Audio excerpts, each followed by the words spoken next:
Join us on a journey where we unravel the latest trends, tackle your burning questions, and explore innovative strategies that are shaping the future of compensation, all with a cup of coffee in hand. Hello, everybody, and welcome to this episode of Comp and Coffee. This is our final episode of the year as we pivot into the festive season. But I know if you're working in HR or compensation, you're probably pretty busy at this time of the year. You're either knee deep in your year end process or busy preparing to launch that in the new year. So we're here for you. We feel your pain. For many years of being a practitioner, I know how hard this time of year is. So we hope today's podcast is maybe a little bit of light relief for you during this time when you're busy locked away, kind of getting the organization ready to get through their year end process. So we're following up to our last episode, which was where we discussed our end of year report. So that was published this month. And that's our look into the jobs market, taking a look at what's going on. And then we give some great lists of like the top moving jobs this year, the top list of jobs by wage growth. So that was episode 104. If you missed that, you want to go back and listen to that.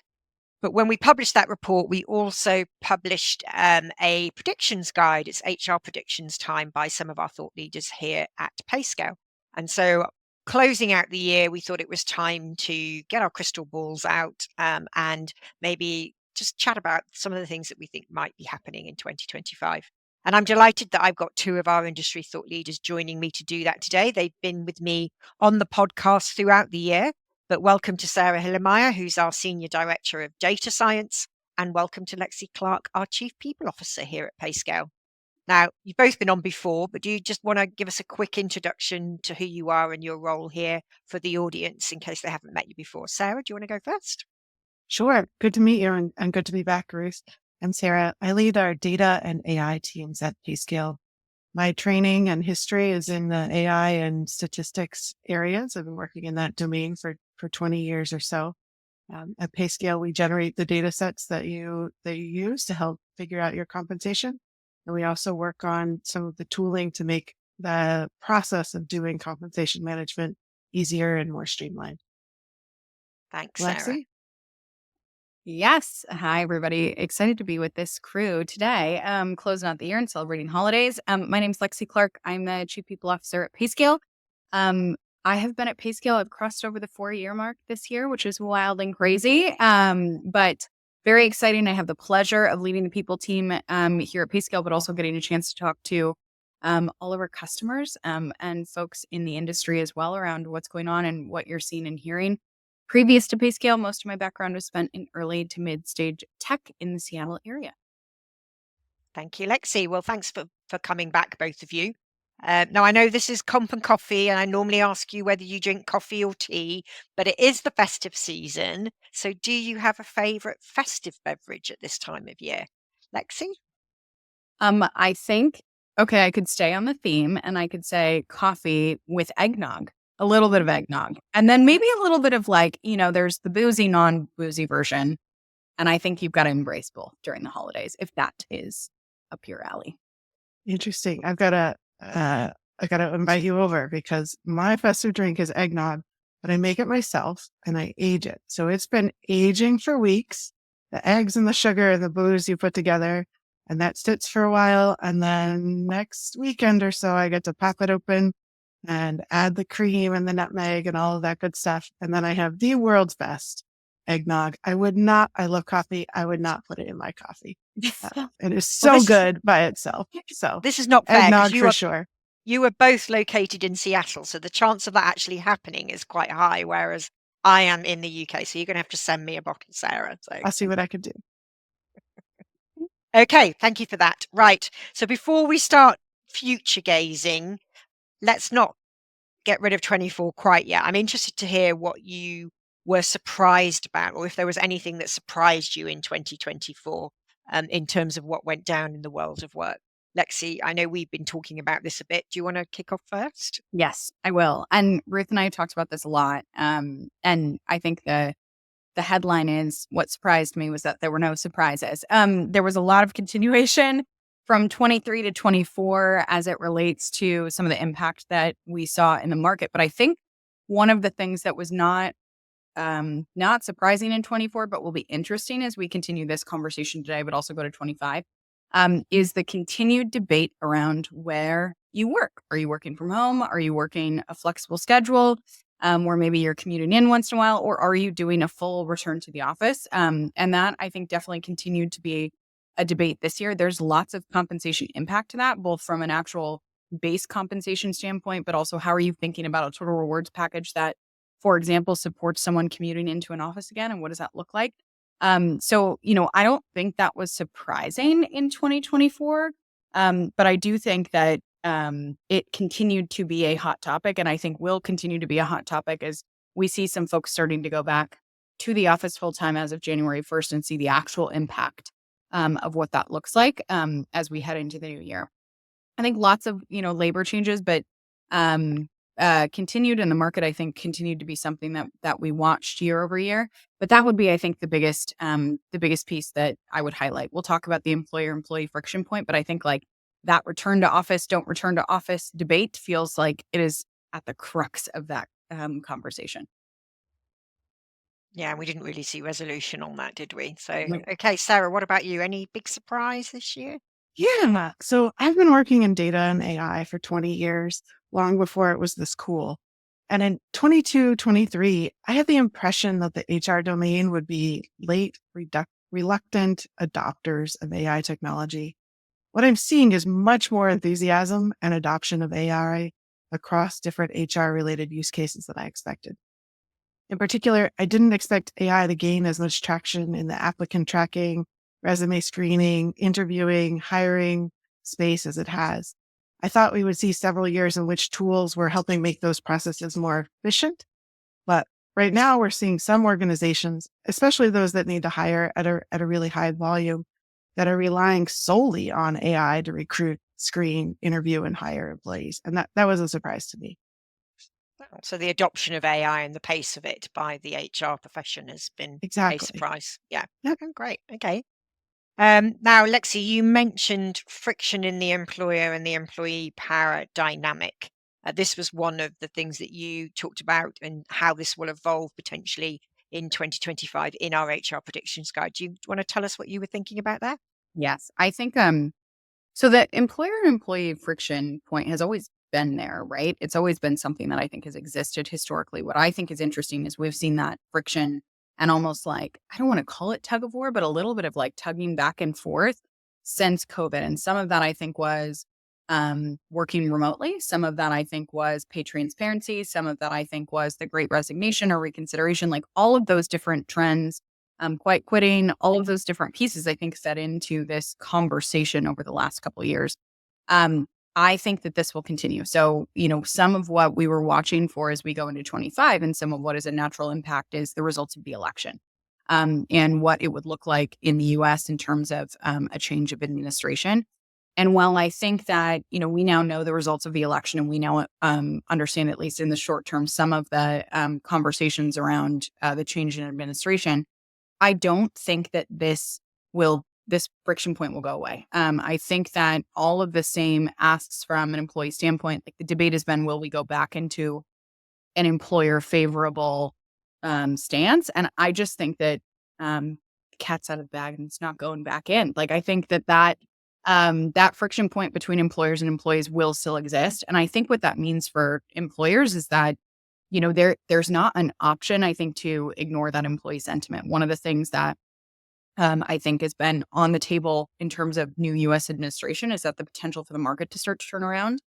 And I think if the market starts to turn around, the job market opens up a little bit, you're going to see employees that maybe have been waiting to leave their current jobs. And that makes engagement, sentiment, all of those different pieces even more critical. And so I think, if I think about that, that friction point and what will help that, I think it means that you have to continue to prioritize things like fair and transparent pay. You have to continue to prioritize things like flexibility. And, we've had a really good discussion internally as well around career growth and continued growth and development. And I think, a pro-employer stance will only increase the tension even further. And I think, if you're an HR leader or practitioner on this call that is listening, your role is, and what you'll need to do is to continue to balance advocating for workers with business priorities. And so thinking about that balance and how you're listening to the engagement and the feedback from your employees while also balancing your business priorities, I think that's going to be critical. Great. Yeah. And I think I covered this too in my predictions, kind of focusing on the element of fair pay. Will we see employers deprioritizing their focus on fair pay, particularly with some of the quiet quitting or the walk back that we've seen around DE&I through 2024? And with the change of administration, we just don't know what's going to happen there in terms of what employers might be asked to do. I think, as you said, the cat's out the bag. I think employers will get a shock if they try to deprioritize fair pay. I think the expectations of employees through things like pay transparency laws, cultural shifts, and the basic availability of pay data, which is obviously what we do here at Payscale, has all heightened employees' expectations around pay. And I don't think that is going to go away. It was interesting. I was reading this week the recent Just Capital survey, which is their 8th annual American Views on the Business survey. So in this study, they go to the general public and they ask them, what is it that you expect out of your employer? And actually, fair pay came out at number 1 this year. So that is what people expect of their employers. And, so the expectation to pay workers fairly and offer a living wage was really important to the people that took part in this survey. So, it's the decision time next year, I think, as a business. You can decide to either continue your journey to fair pay or you can walk back from it. I think if you're an employer, that wants to show that you value employees, that you're an employer that wants to retain the best talent in your organization and attract the right talent to your organization, you will find it hard to deprioritize that focus on fair pay. And especially if you're out there at the moment working on your year-end process, make sure that you're applying a fair pay lens through that. Thinking about equity to market, internal equity, and equity by protected category, or something that you can put into place as you're going through the year-end process. A simple thing you can do is to set up reports to monitor, as you go through the year-end process, how those pay increases are being allocated by different employee segments and by in protected category. It's something that's easy for you to set up and monitor as you go through the process. Okay, so employer tension, fair pay. Let's go back to talking about AI, Sarah. You said that was your surprise in terms of the pace of adoption. How do you see that continuing into 2025? Yeah, we're getting out of that hype cycle much faster than I expected. In 2025, I think AI is going to shift from the hype into a few practical, very strategic assets and tools with real use cases that can transform HR functions, including compensation. The Bureau of Labor Statistics and Goldman Sachs are both forecasting that labor force growth and GDP growth are going to slow over the next few years. Historical data and forecasts from Goldman indicate that labor productivity is accelerating. If you take those two things together, it shows that companies are generating more value with less labor, and I expect that trend to continue. AI can help drive that in two ways. One is by increasing the efficiency of workers' day-to-day tasks, whether they're HR professionals or the jobs of other workers. And the other is through AI-powered compensation planning tools. In 2025, I expect that HR professionals need to adopt these AI-powered tools that can provide actionable insights and automate processes to improve the efficiency of their work, but also support better decision-making related to market pricing, related to pay equity, related to being compliant, and related to communicating that with their employees. Those models that can help build compensation ranges, I expect to be heavily scrutinized for fairness and explainability. And then organizations that adopt those can save time, increase fairness, have an easier time with that pay equity check report at the end of the year, and drive toward the strategic use of the compensation budget that they have towards supporting their most important goals. And I know we've got lots of exciting things planned here at Payscale in terms of our roadmap that relate to AI. AI match suggestions, powered match suggestions has come out this winter. And then I think what we're looking forward to is, thinking about how we can use AI to enhance the data that we provide to customers in 2025. Is there anything you want, without letting the cat out the bag too much, is there anything that you want to add on there, Sarah, in terms of what you're excited, in terms of what we're doing? Sure. I'm very excited about and very proud of these new AI features. We have a great 2025 roadmap of additional AI powered features and tools to help reduce the time and effort required to manage compensation.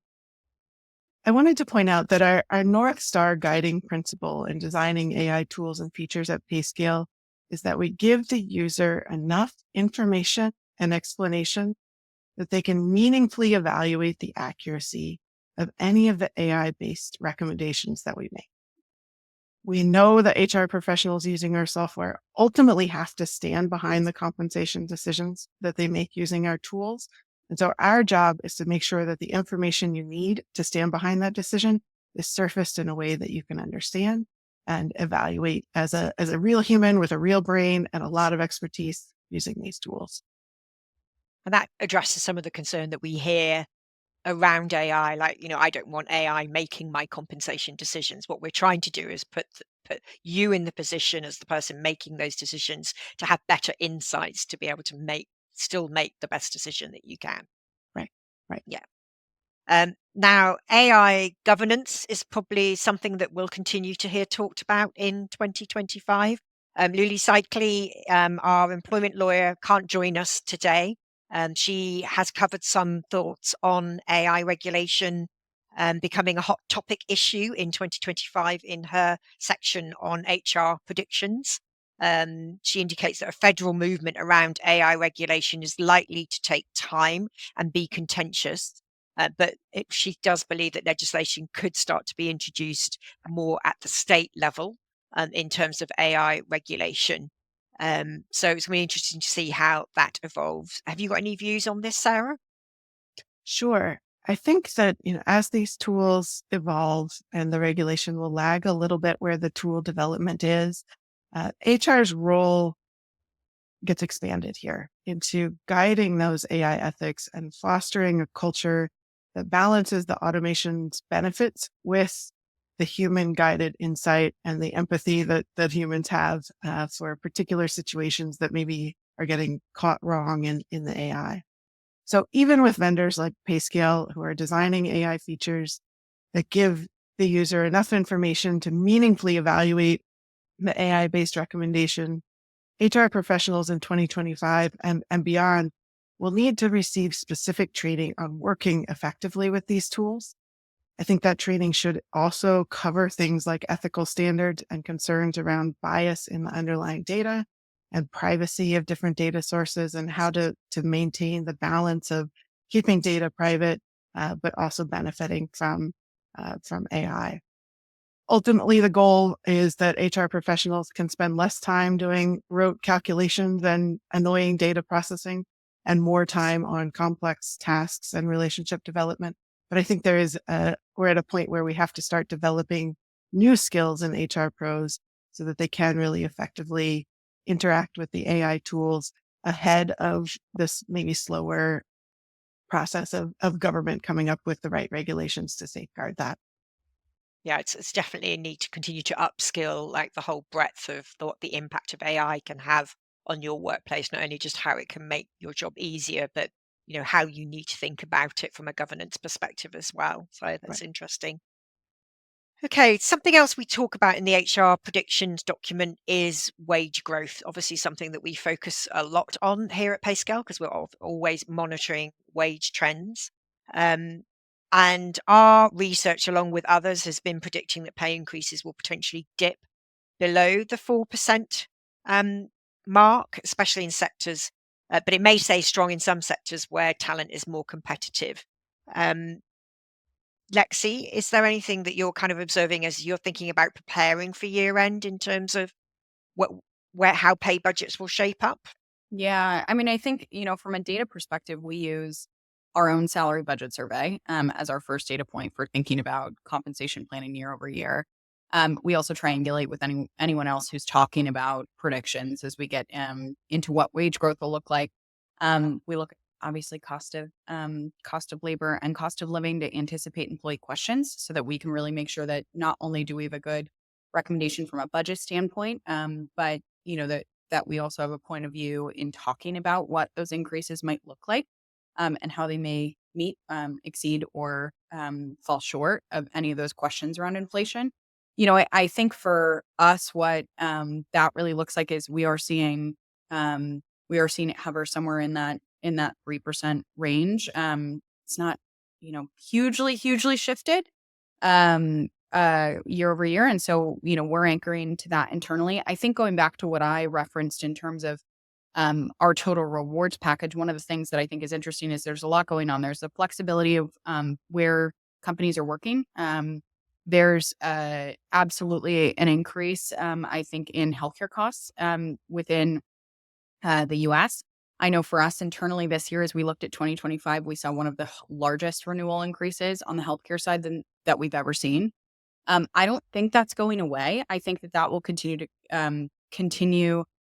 to evolve, be a hot topic, and potentially go up even further. We'll see what happens under new administration. But with rising healthcare costs, and you're talking about total rewards, you've got to kind of balance out what that will look like in a way that is both favorable to your budgets, but also favorable to your employees. And for us, what that meant is taking a real rewards view this year as we look at what that looks like overall for us. So we are internally at Payscale a flexible employer.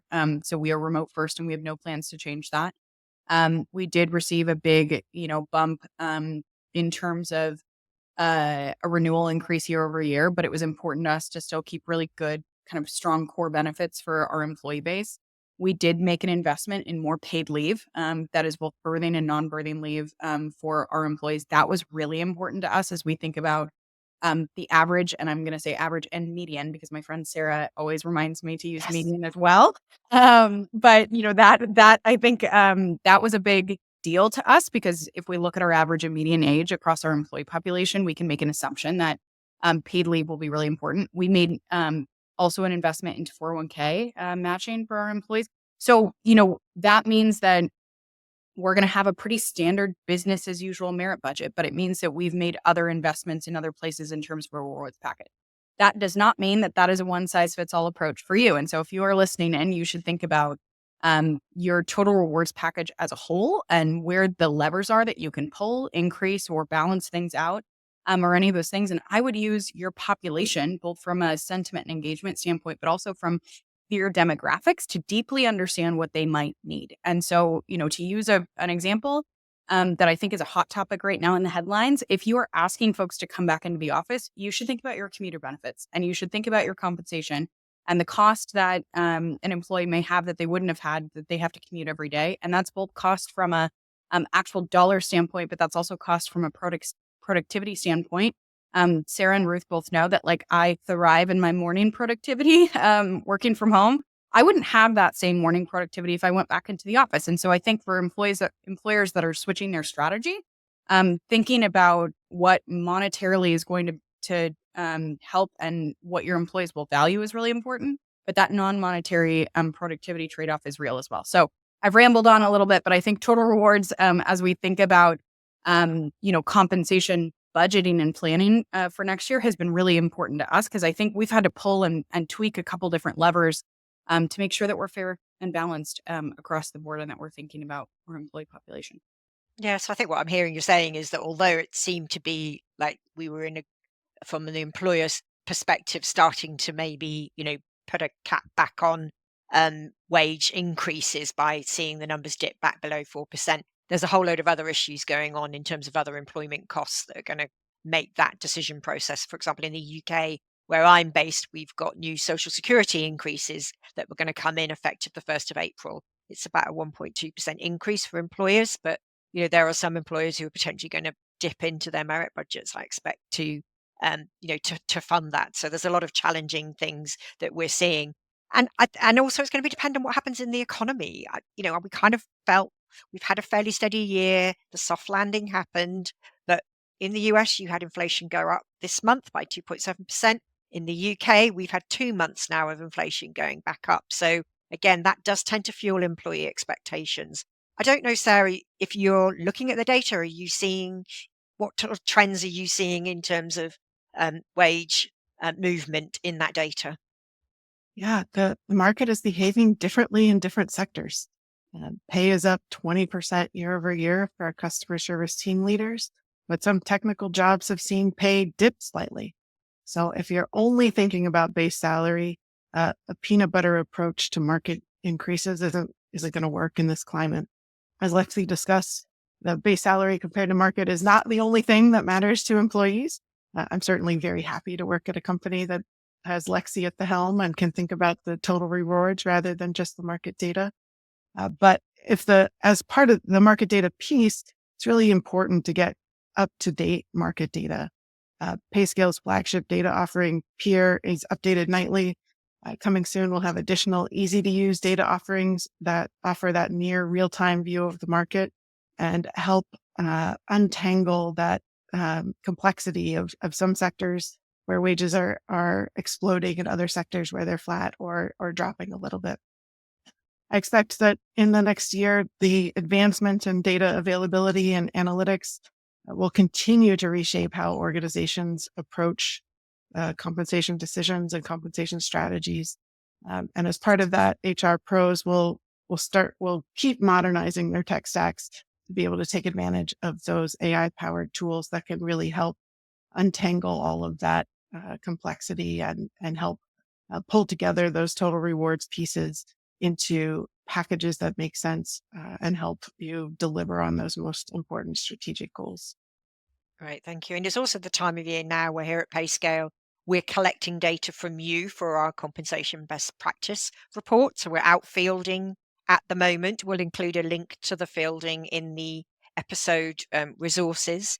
That report will come out in Q1, and that's our kind of next opportunity to see or hear from you in terms of what you're planning for pay increases. And we have a large response to that survey, so we can cut it by segment. And we also get to hear like what are the top benefits that you're thinking about awarding and how those priorities are changing through the year. So that's keep in touch with our research as well, and we'll be keeping you updated as we go through 2025.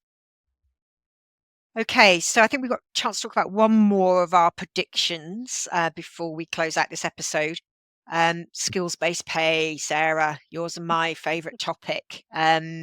We keep monitoring this, we keep waiting for it to happen or become a reality. It didn't happen, probably other than beyond, say, hot skills or technical skills. Is 2025 going to be the breakthrough year? What do you think? I think progress is going to be modest. As far as I'm seeing, even with AI and more data available, the quality of the data and it was just difficult to measure skills and in a way that is consistent among people and companies.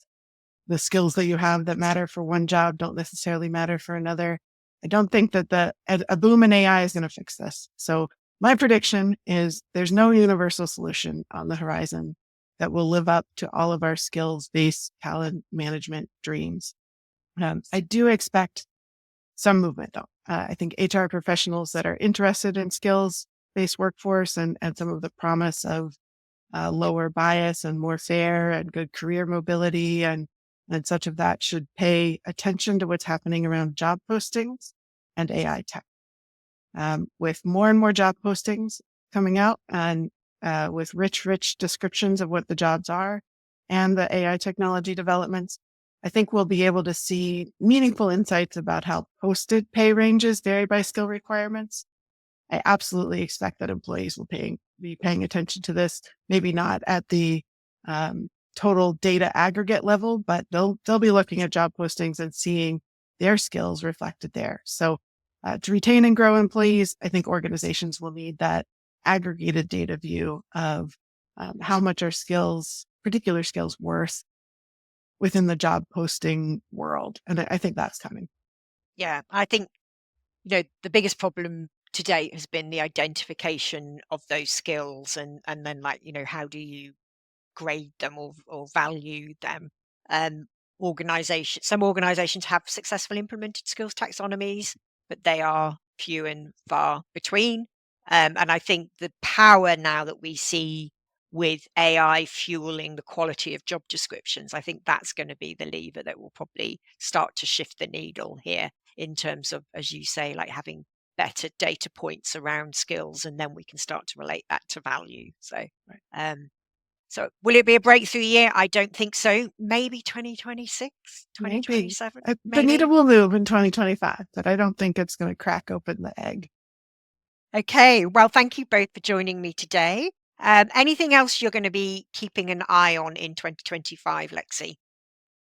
I made this joke to Ruth the other day that every year that we have done this, we've talked about retention of employees, but it has been for a different reason.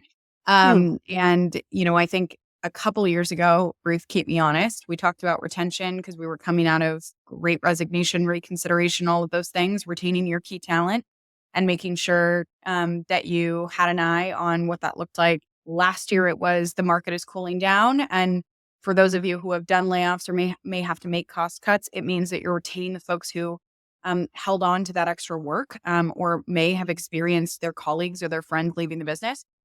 This year will be retention, but I think retention for a different reason, which is, that employer-employee friction that we talked about. I just don't think it's going away. And I think it's going to continue to, especially with all the generations entering the workforce in the workforce right now, there's just going to be a different demand. And so I think, the advice that I would have is if you think that we're going into an employer market heading into next year, I would really pay attention to what your employees are thinking or how they're feeling or that engagement sentiment, because I think having an eye on critical talent in the organization and being proactive about it as much as you can, using any of those levers. Fair pay is a huge one. Transparency, not just pay transparency, but transparency around decision making and an eye towards career growth. Like, I just think those are going to be the major movers for folks deciding to stay or deciding to depart the organization. Right. And Sarah, what about you? Anything that you're going to be keeping an eye on? Yeah. So agentic AI or AI agents was a big hype term this year. And over the last month or so, I've done a deep dive there. And I found about 10 companies that have AI agents that I think are really good and are solving a market need in a way that really works for their users. So hype, it felt like, there's millions of these agents out there and not every company's doing it. And I found 10 good ones, but I think next year there will be 1,000 good ones. I hope we can learn from those patterns of what has worked in different domains of how these tools can really help people and not just be an annoying little burden that's making clippy like recommendations in your Word document, but really help streamline those workflows. So that's where my money is. That's what I'm excited about learning more about and seeing how that world develops. Great. Well, thank you both very much for taking the time today to share those predictions. As we said, you can get access to all of our predictions in the guide that accompanies the end of year report. So that's all available at payscale.com underneath research and insights. And we'll include a link to that in the episode resources. So we hope you've enjoyed this episode. We will be intending to keep you up to date through 2025 through the podcast. If there's anything that you would like us to talk about in 2025, drop us an email at coffee@payscale.com. And we look forward to joining you again through 2025. But have a great festive period, have a great holiday period, and I hope you get some downtime to enjoy some well-deserved time off. Thank you very much, everybody. Happy holidays.